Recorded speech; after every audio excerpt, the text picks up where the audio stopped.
Today, on the 14th of September 2023, I saw the thing that scared me the most as a kid.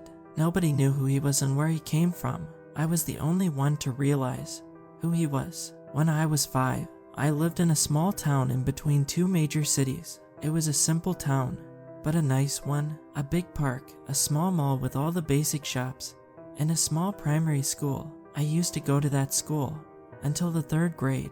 The event of this story takes place 2 years before that.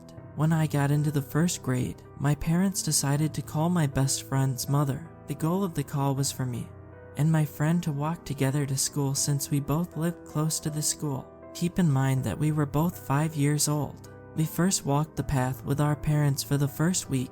Everything went smooth, and we both loved walking with our parents and having fun. The first months of me and walking to school went smoothly. We both waited for one another at the local golf club's parking lot and walked to school. Fast forward to February. That morning, I went outside in my puffy snowsuit and waited at the parking lot like usual. I waited 5 minutes, then 10, then 15 minutes. I noticed that she wasn't coming from down the road.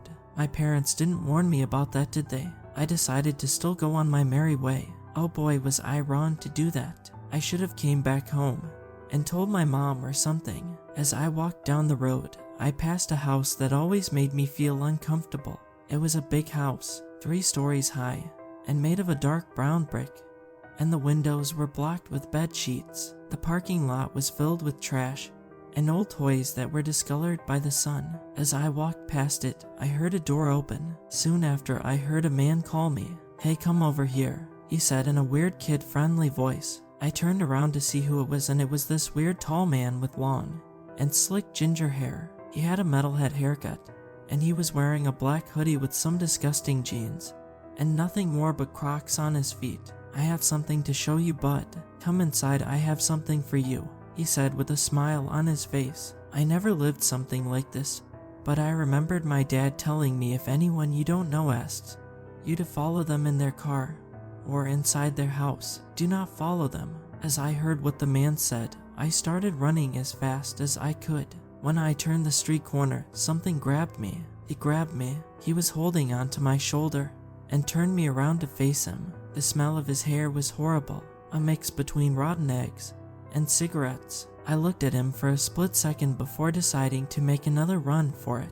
I arrived at the crossroad next to my school and ran straight for the school crossing guard. I explained what happened, and she took me to school with her. When I was finally in the building, I told my teacher right away. My teacher was in utter shock to hear that and went in the principal's office to get someone to come and get me. The school specialized education teacher took me to the staff meeting room afterwards to speak about the situation. My parents were called, but my dad was not able to come to school. My mom, on the other hand, came as quick as she could. When my mom arrived, I bursted into tears and hugged her because I was scared of being kidnapped. The whole situation was explained to my mom, and 2 police officers were called to the school because my mom wanted to press charges against the man. When the officers asked about his description, they stopped, and one said, "Oh yeah, we know who that is. We call him Elmo."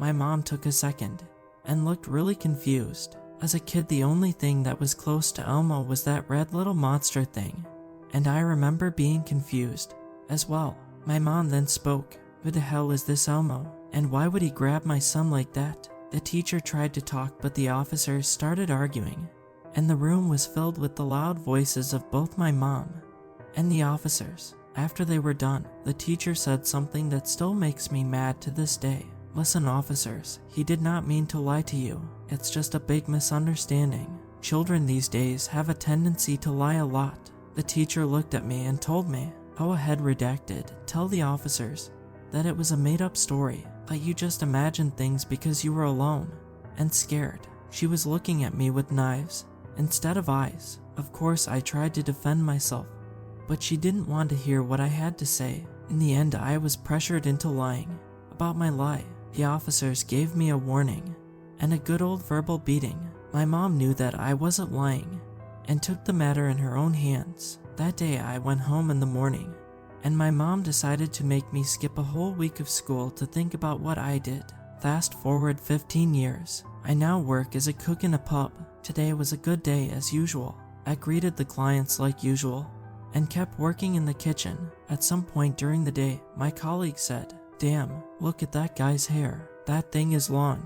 I peeked through the door frame, but I couldn't see anything. I went behind the counter, and it hit me like a truck in the chest. It was him. To confirm my theory, I took off my apron to serve him and take care of his order. At some point he asked to open a tab and get a beer. I asked him what was his name for the tab, and he said, "Just call me Elmo. That's what my friends call me." I backed up and went into the office to breathe.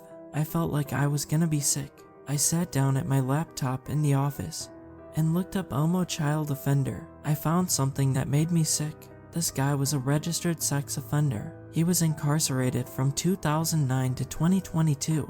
That meant that he just came out of jail and walked freely. I felt like my heart was going to explode. I left work and told my trainee to fill in for me. When I got home, I called my mom and told her everything. She then told me something I never knew, the reason why I skipped a whole week of school. She told me that when we got back home, she contacted my uncle who was in the police with the K9 unit. He went to Elmo's house with 3 of his buddies and 2 K9 units to search the house. His house was filled with pictures of CP and paintings of horrible things. In the end, they caught him red-handed, and he was sent to jail. Now, he walks freely and has came to my pub.